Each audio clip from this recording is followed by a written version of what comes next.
All right, boys and girls, welcome to Wednesday. I'm your host, Derek Johnson. We're still missing some people, man. Who are all these folks? Okay, as always, can I get a acknowledgement in the chat of my existence? Thank you, Hunter. Thank you, Edward. Thank you, Caitlin. All right, so let's get things going. Congratulations, we've made it to the last day of class, really. This is the last lecture. Everything past this is Friday. We're going to review for the exam. Monday, you're going to take the exam. Then you're going to go on Thanksgiving break. Then Monday and Tuesday, we'll do, we've got for our capstone project presentations. So don't forget that that's out there. And then it's Christmas, man. Then we're hanging out. So let's see, a couple of housekeeping notes. Yeah, so you can see here towards the top of this chat, or like just a couple up, they are the Monday and Wednesday after Thanksgiving. Akil asks, wait, when are the capstone presentations? So yeah, so our 2 class days after Thanksgiving. And that's it. So I've created a review for the exam, and I made a Quizlet link. You can find it here in the chat. You can also find it on Blackboard. I made those flashcards at exactly the same time I was writing the exam. It's kind of like nearly one-to-one kind of situation. So go use those flashcards, study from the flashcards, do well on the exam, right? If you feel good about those cards, then you're going to do just fine on the exam. It is a long exam. It is 60 questions. So that's exciting. With their multiple choice questions, a lot of vocab, a lot of terminology, that kind of stuff, and you'll have 50 minutes, so you have about 40 seconds per question. So it's going to be a brisk exam. So make sure you study, is what I'm saying. Don't plan on just showing up and phoning it in.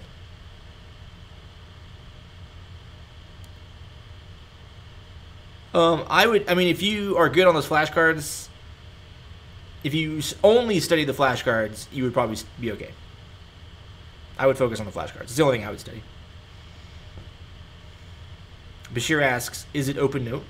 As if I have, like, the ability to control that.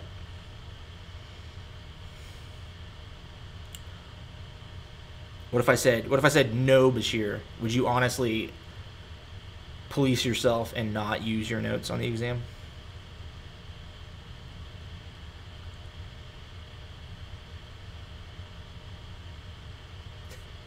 Yeah, we'll honor system it and say, you know, yes, it's closed note, closed book, online exam that you're going to take by yourself at home.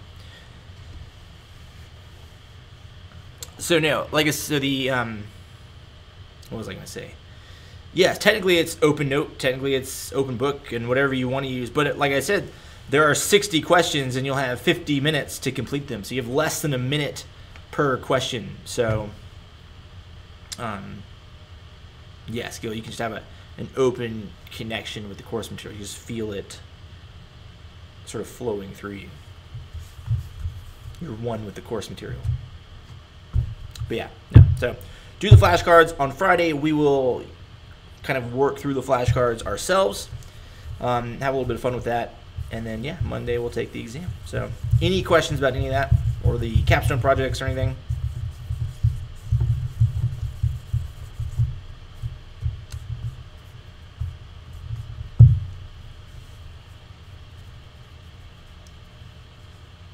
All right.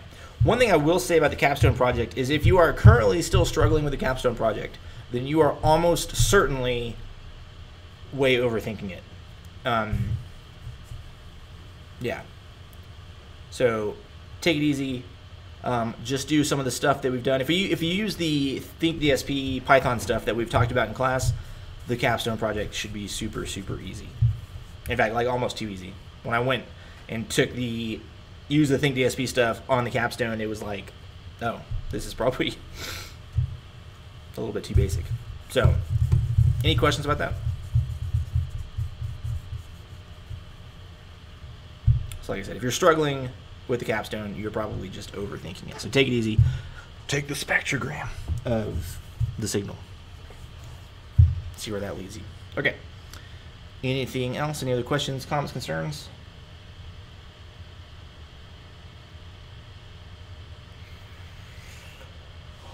All right. In that case, let us talk about LTI systems, specifically LTI systems, do it in Python.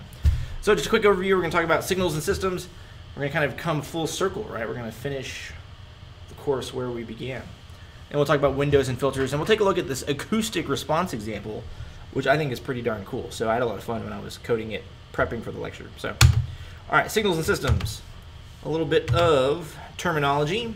A system is an abstract representation of anything that takes a signal as input and produces a signal as output, right? As long as it's a black box, stuff goes in, other stuff comes out, that's a system. So an example of a system would be an electric amplifier is a circuit that takes an electrical signal and produces a louder output signal, or louder signal as output, right? Takes a signal, makes the signal bigger, spits it out again, right? So pretty much anything can be construed as a signal. A linear time invariant system is a system with these two properties. We already know this, but linearity is if you put two inputs into the system at the same time, the result is the sum of their outputs. And time invariance, the effect of the system doesn't vary over time or depend on the state of the system, right? The system never changes. What you're going to get, what you put into it is what you're going to get out, and it's always going to be what you get out no matter when you look at it. It doesn't vary over time. It doesn't change its nature. So that's linear time invariant systems, and those are our two sort of textbook definitions that are on the exam. All right. Many physical systems have these properties approximately. A circuit that contains only resistors, capacitors, and inductors are LTI. A mechanical system that contains springs, masses, and dashpots are linear time invariant. Can anyone tell me what a dashpot is? I had never heard this word before 2 days ago when I prepped this lecture and read the chapter in the textbook. A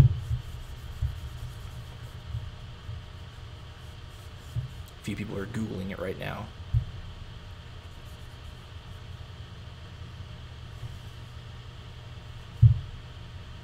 Dashpots is a device for damping or shock. Yeah. I don't think they mean a mass damper. It's like this thing that's got like a, it's like a reverse syringe. It's got it's a sort of got hooks on it, and it's a cylinder that's got like essentially like a vacuum in it, and so you're sort of pulling against the vacuum. Yep, just like that, and it sort of resists mechanical action. Not being a mechanical engineer, I had never heard of this before. So it's like pulling on a spring, so to speak. It's pretty cool. So, but if it exists in a mechanical system, that system is going to be linear and time invariant. So that's a fun little aside. So anything that transmits sound, such as air, water, or solids, are also usually modeled as LTI systems. So sound propagating through a wall or through the air is also going to be linear and time invariant. And LTI systems are described by linear differential equations, and the solutions to those equations are complex sinusoids. An algorithm for computing the effect of an LTI system on an input signal is this. And this is what we've already done, right? Express the signal as the sum of complex sinusoid components. For each component, compute the corresponding output component and add up all the components. So you take your signal, you break it out into its spectrum, you do the math on each piece of the spectrum, and you add it all up again and stick it together. So that same sort of analysis problem that we've looked at before. So for step one, we already know how to do this. This is done through spectral decomposition. This is taking the Fourier transform. This is looking at the spectrum of the signal. For step two, in order to do the math on the spectrum, we need to characterize the system by finding its effect on each component of the input signal. I really enjoyed the way the textbook put this here. Right? It says this is accomplished by kicking the system and recording the output. So slapping it real fast and seeing what happens, we call that the impulse response. So we refer to the kick, quote unquote, as the impulse, the resulting output as the impulse response. Let's take a look at that in code and talk about why, or see in code why we like the impulse response for our for our characteristics. So let me create a new file here. I'm going to call it demo1.py. I'm going to need some dependencies. I'm going to need numpy and matplotlib. .pyplot as plt. Now what I want to do is create an impulse response. I'm going to say impulse, or I just want to create an impulse that's just 8 zeros. So I'm going to say np.0 8. It's just going to create an array of zeros of length 8. And then I'm going to set the very first one, impulse 0 equal to 1. And then let's take a look at this first. So I'm going to say print impulse. And if I run that, we'll get an error. What happened here? Oh, zeros, not 0. All right, there we go. So now we see we've got an array of length 8, and that very first one is a 1. So now what I want to do is take the spectrum of that, take the FFT. So I'm going to say impulse spectrum equals np.fft.fft of the impulse. Let's print that.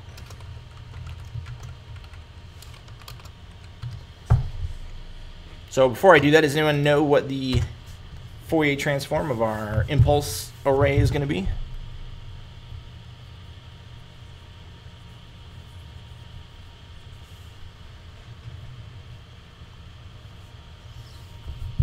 Anyone want to wager a guess?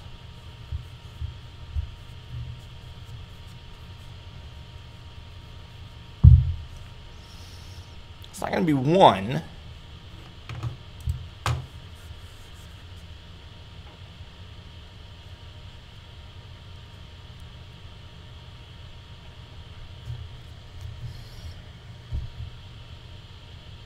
It's also not going to be a constant. Well, I mean, there we go, straight line. Well, not even really a straight line, because we're just printing it. It's going to be an array of 1s.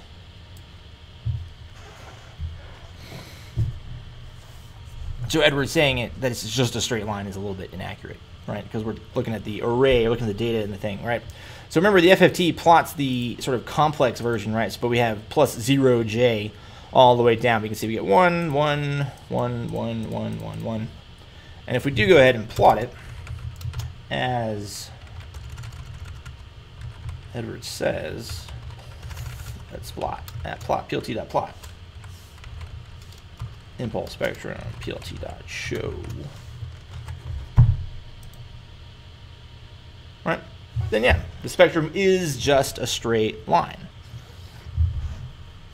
It's a box. It's a perfect 1, which is why we like the impulse response of our signal, because if we multiply it by 1, right, if we're multiplying the spectrum by just 1s, then we essentially we're going to get whatever happened at each frequency component, right?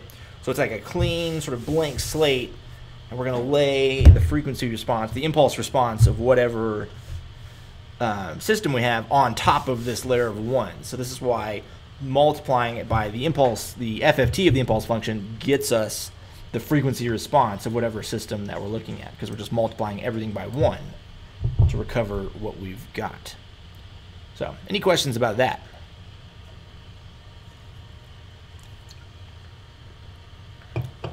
Okay, all right. Let me exit that so I don't forget about it later.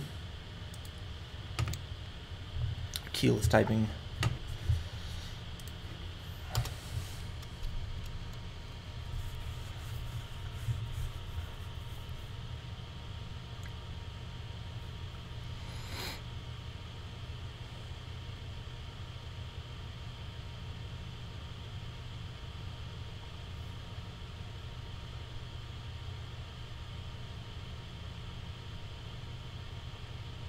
Keel is apparently writing a book. Okay, hold on. So earlier in the semester, we had impulse functions that we had to plot. So we had the impulse responses that we had to plot. Here we were just looking at the FFT of the impulse response directly. And it kind of makes sense, right? Because remember, you know, what was... Wow. If I take the Fourier transform of my delta, what did I get?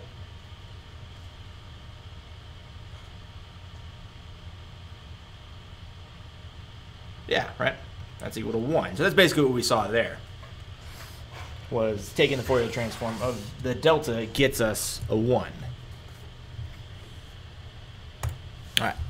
So to demonstrate that the impulse response works, we're going to look at a simple example, a 2-element moving average. So first off, a moving average is going to be what kind of filter?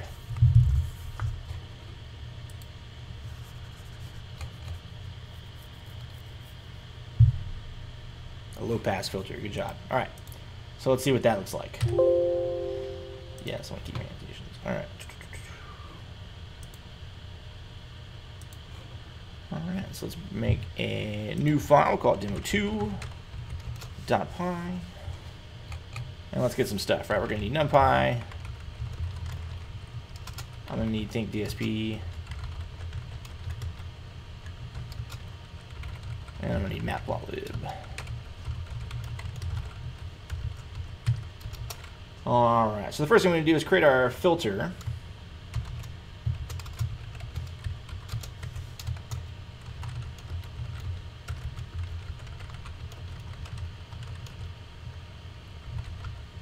Window. All right, remember that our window for a moving average is a thing that's got to add up to 1.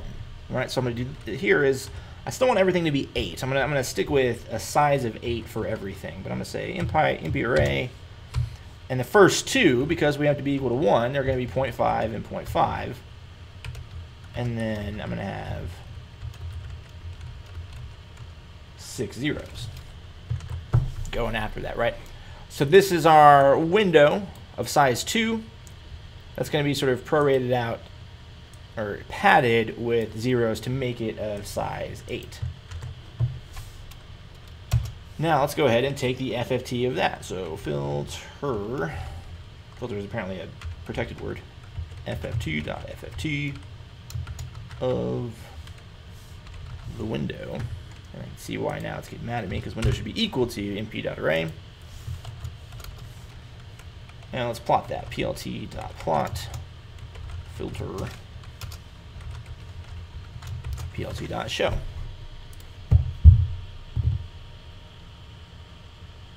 All right, so we get this kind of interesting looking filter, right? And it sort of starts off the way we expect. It's a low pass, so it's at the low frequency is 1. It sort of drops off. What's interesting, though, is that as it wraps around to the end, it kind of peaks back up again, right? So this is that reflection over the folding frequency kind of thing. So, but this is what we expected, right? This is our starting off at 1 at 0, and then dropping off. And we'll kind of ignore the fact that it pops up there for now. It's not really relevant to what we're talking about today. So that's what it looks like. But what if we didn't know? What if we didn't know that? Let's ask that question, right? What if we didn't know the shape of the filter? All right, let's go ahead and do the impulse response. So I'm going to say impulse equals np dot zeros, the length of the window, which is going to be 8. Impulse 0 equals 1. And then impulse spectrum, we've already seen this, is equal to np.fft of our impulse. So how do we get, now that we've got this, how do we get our impulse response? What do we do with this?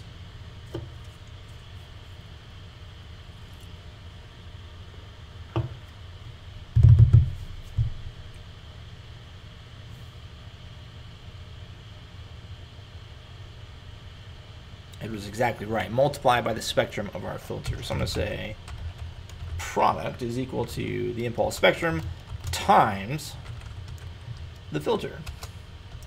And if we just plot that,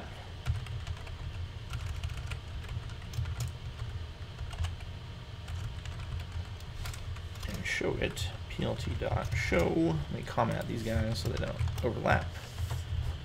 We should get the same thing, right? Yeah. So by multiplying the spectrum of our filter with the impulse function, we get the output here, which is exactly the same as it was before. And in fact, what if I did?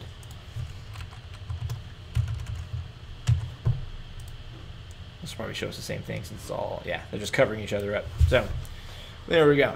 So that shows that if we take the impulse and we multiply it by, or the impulse spectrum, and we multiply it by whatever the spectrum of our window is, we get the sort of characteristic curve of our filter.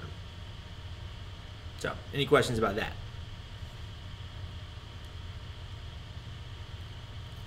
All right. So, from there, let's do something. The y-axis is still kind of the amplitude, right? It's the part that's getting multiplied by, from 0 to 1. Because this is still a spectrum, where we've got frequency on the x-axis and amplitude on the y-axis.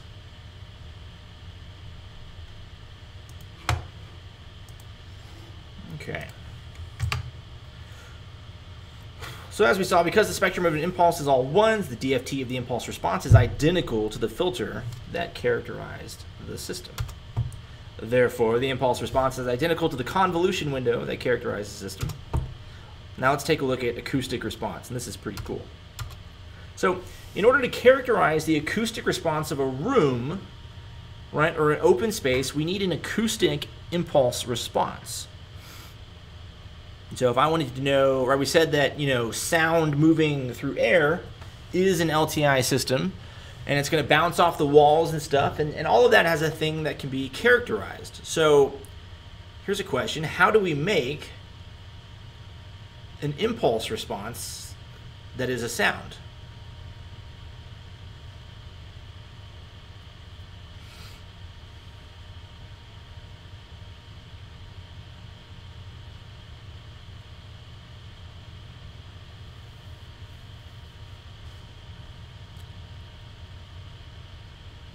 Yeah, something like pop, a clap.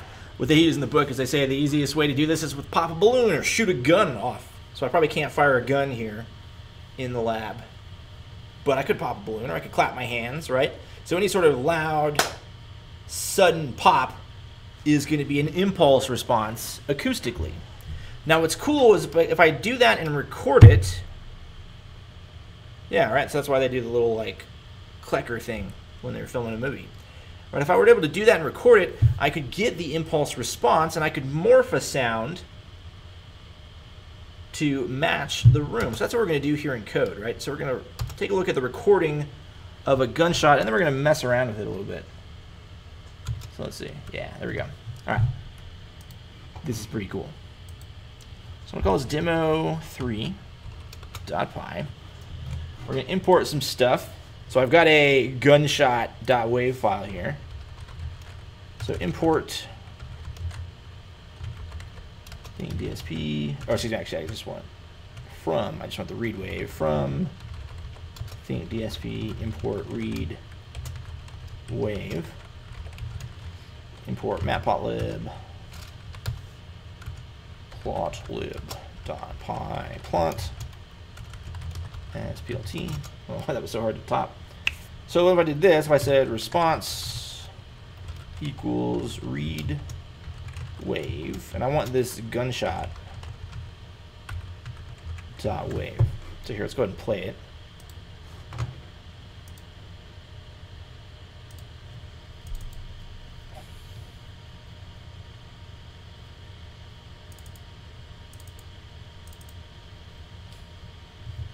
So if you're wearing headphones,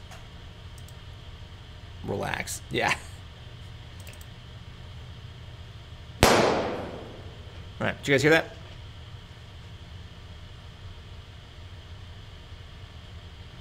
Yeah, so turn your speakers all the way up. So what's cool is if we listen to it, if we play it a couple times, right, you can hear the pop, and then what do you notice, right? There's sort of an echo, Right, you can hear it kind of linger where it falls off. Now that's cool because that means that it was probably recorded inside a, like at a firing range or something, right? Inside a closed space where you could hear the sound sort of popping off the walls. So that's pretty cool, but let's take a look at the spectrum of that. So here's what I want to do. I want to go ahead and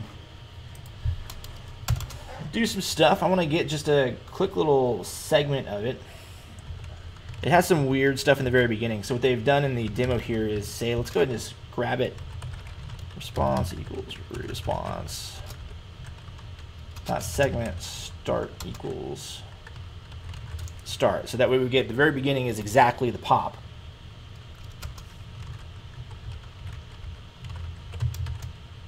We want to flip it over too.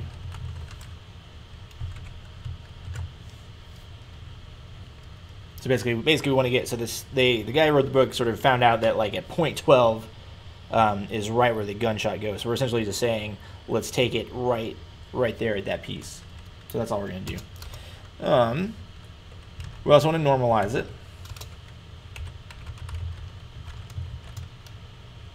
And let's go ahead and plot it.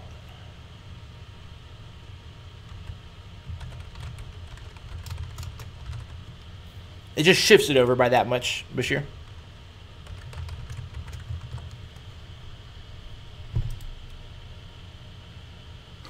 So there we go. We can sort of see our piece right there. In fact, I'm not sure that that did what it was supposed to do. I'm going to do this real fast. I'm just going to say, what does that look like? Oh yeah. So see how it's like way taken off? And then it does, so we've sort of shaved off a piece just a little bit, right? And then by doing the shift, looking at the waveform, I'm not really sure it did anything meaningful. So you know what I'm gonna do? I'm gonna leave it because I don't know. Maybe it's doing something I don't see. All right, but I am gonna comment it out for now. So there we go. So we've seen the waveform. Play it one more time. All right. Pop, and then it's a loud pop, and then it slowly falls off as the echo is going through. All right. So next up, let's go ahead and make the spectrum of that. So let me comment out these guys. And then say the transfer function. Transfer equals response dot make, not spectrogram, spectrum, and then let's plot that. Transfer dot plot plt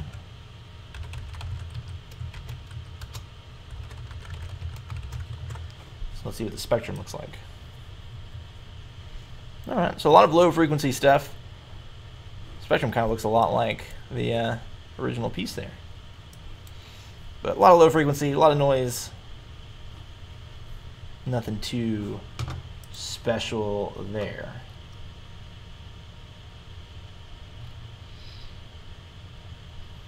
Okay. So there we go. There's the spectrum of that. So now what I want to do, so this is our impulse response, right? So we had our gunshot. That was our impulse. We've taken its spectrum. That's going to be our impulse response now. So what I want to do now is plot that out.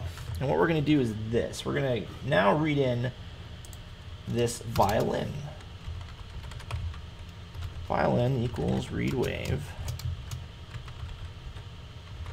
Violin dot wave. Now I'll go ahead and play that for you. It's a little bit more pleasing than the gunshot. Right. So sound of the violin, play one more time, inside like a recording studio or something.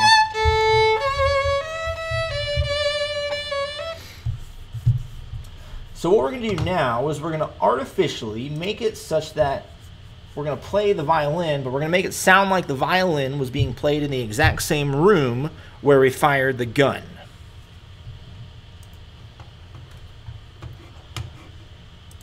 So let's do some stuff. Let me say this, violin. I'm going to do some of the same things as before. So I'm going to say start equals 0.11 just to get the sort of beginning part.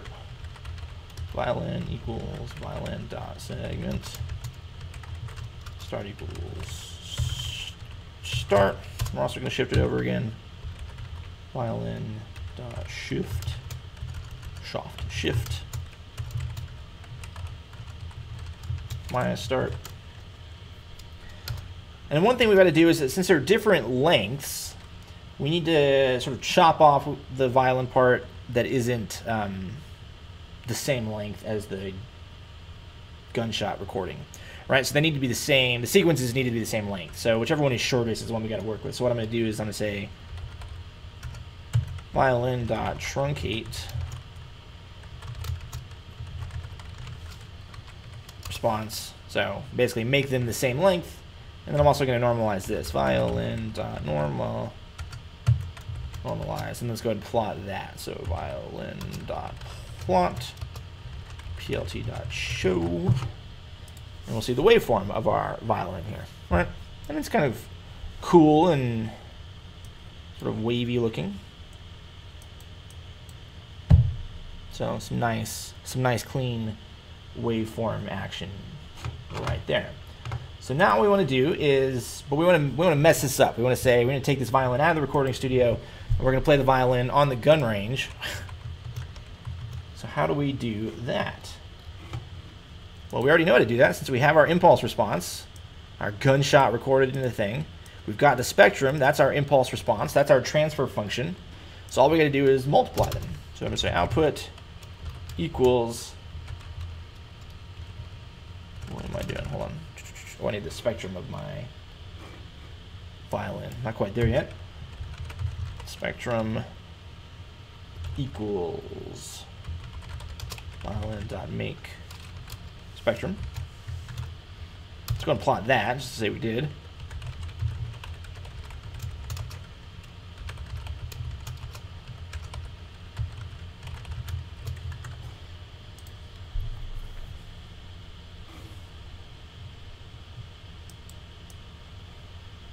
So I suspect if you were to dig this in, these would be the notes that it's playing. Hey, you know what? I want to take a second. I didn't plan to do this, but I want to actually see what the spectrogram looks like, just for fun.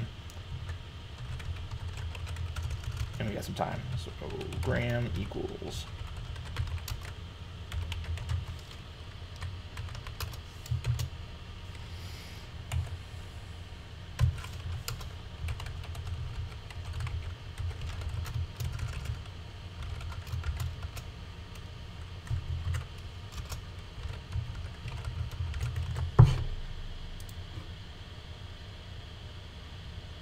Oh, seg length.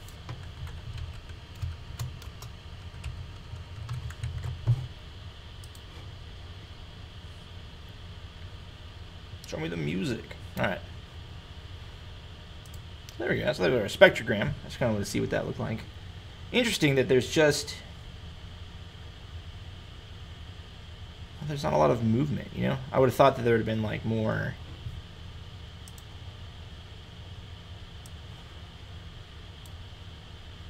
pieces to look at, like more notes, you know what I mean?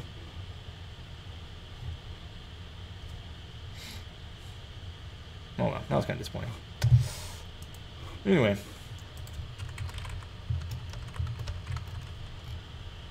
Now let's go ahead and do the bit. So we're going to say our output. Now we want to make our violin in the gun range. Output equals, so we're just going to make the spectrum times the transfer function. And we'll make them into a waveform. And then we'll normalize it.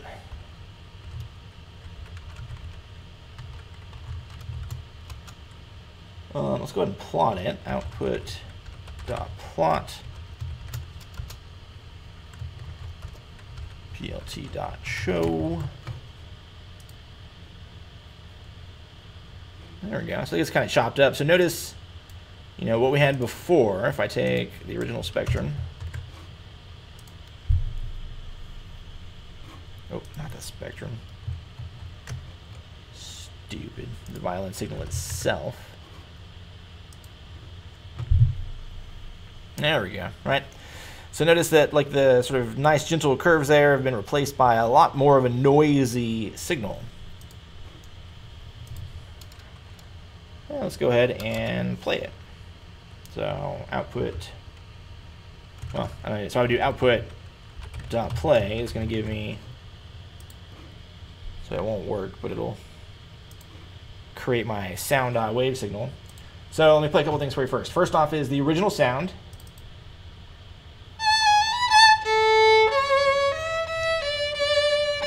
Very nice and pretty. And then the gunshot. And then I'll play the violin for you one more time.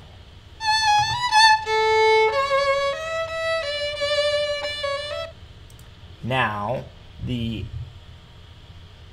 gunshot, or excuse me, the violin having been convolved with the transfer function of the gunshot recording gives us this.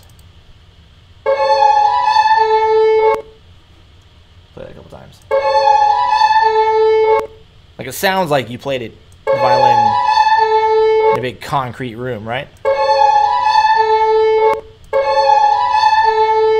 So that is by taking the recording of the gunshot in the room, convolving it with the recording of the violin, gets us a version of the violin recording that sounds like we had recorded it in the room where we fired the gun. And if you don't think that's cool, you're just not having enough fun, man.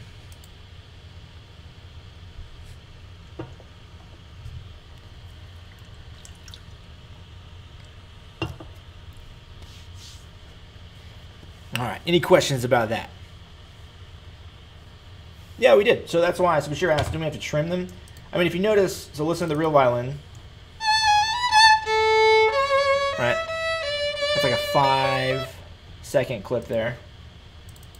And the sound is only 2 seconds.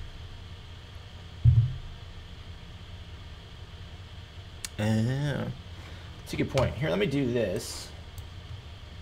For anyone who's like worried about the stream happening there. There's the violin. There's the gunshot.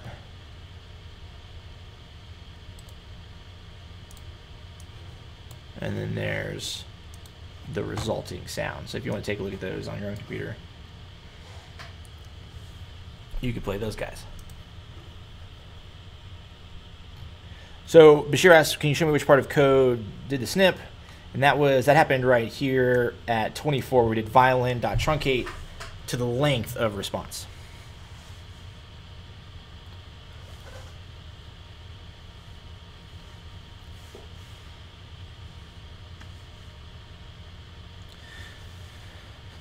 So Bashir asks, would adding them just play one after another? That would kind of depend on how you added them, right? Because remember, at the end of the day, they're just arrays.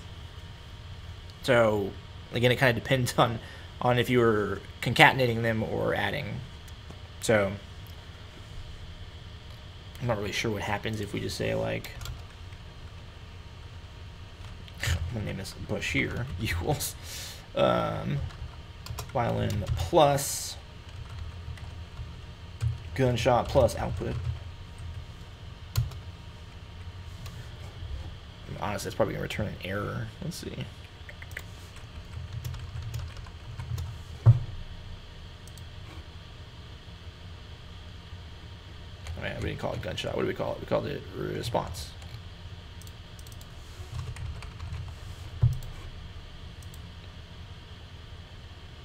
Oh, it didn't throw an error. Let's...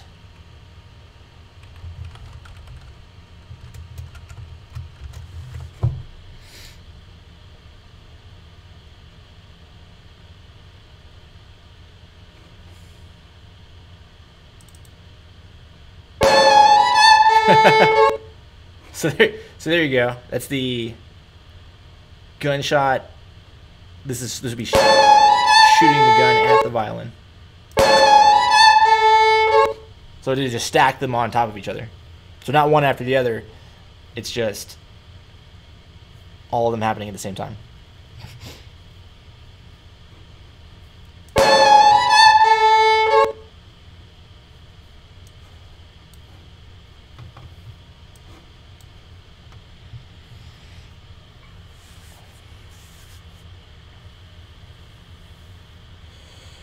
Hunter asks, so it adds each value on top of each other instead of extending the array. Yeah, so it adds the signals, adds the waveforms on top of each other.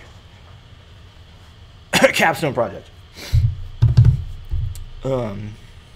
Keel says, if the impulse response was longer, say a minute, how would that affect the convolution?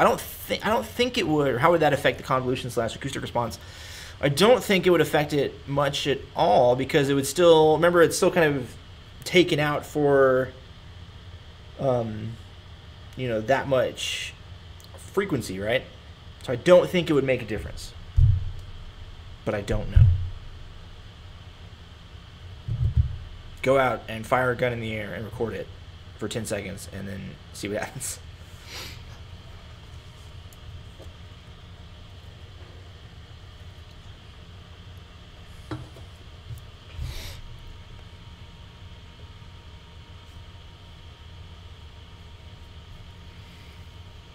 Yeah. So my discrete time professor told me to shoot this gun in the air.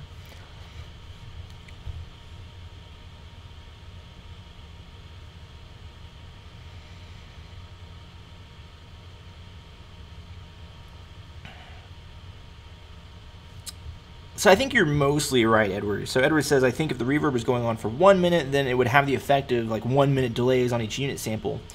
But if it's the reverb we just heard, except with zeros trailing at the end of the signal, then we get the same thing, just with silence at the end. I think you would get a more, if you did a 1 minute impulse response, I think you would just get a better transfer function, right? You would get a more detailed transfer function, right? Since the spectrum is just sort of laying all of that frequency content on top of it. Now, eventually, the sound would totally just devolve into noise, and so there would be kind of a place where you were no longer getting any benefit from the signal. But in an echoey room, kind of like where they fired that gun into the recording, I bet if you did it longer, you would get a better transfer function. So you probably get a more accurate filter, effectively, if you had a bit of a longer transfer function recording. Cool. All right. Any other questions about that? I think that is it for that. Let's see. So I just had the recordings there, and then yeah. So just quickly recap what we've learned about the impulse response. An impulse response. Impulse is made up of components with amplitude 1 at all frequencies.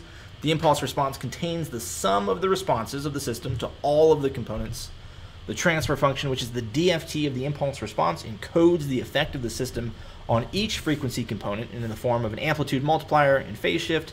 So for any input, we can compute the response of the system by breaking the input into components, computing the response, and then adding them all up at the end. That, I guess. All right. So, any questions, comments, concerns about that?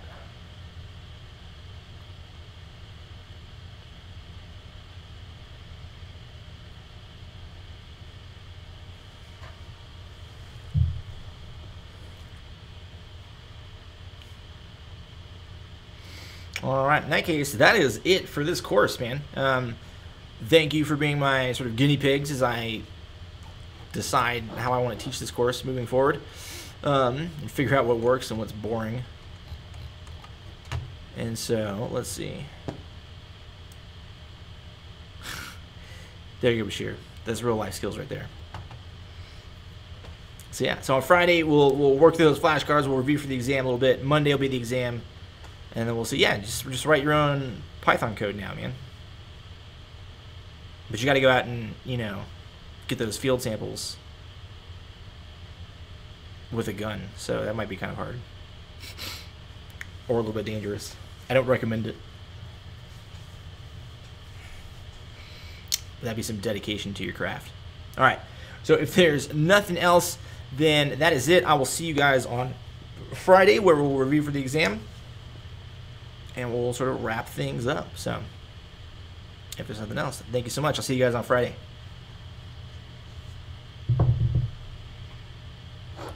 Thanks, Sonny. I'll see you later.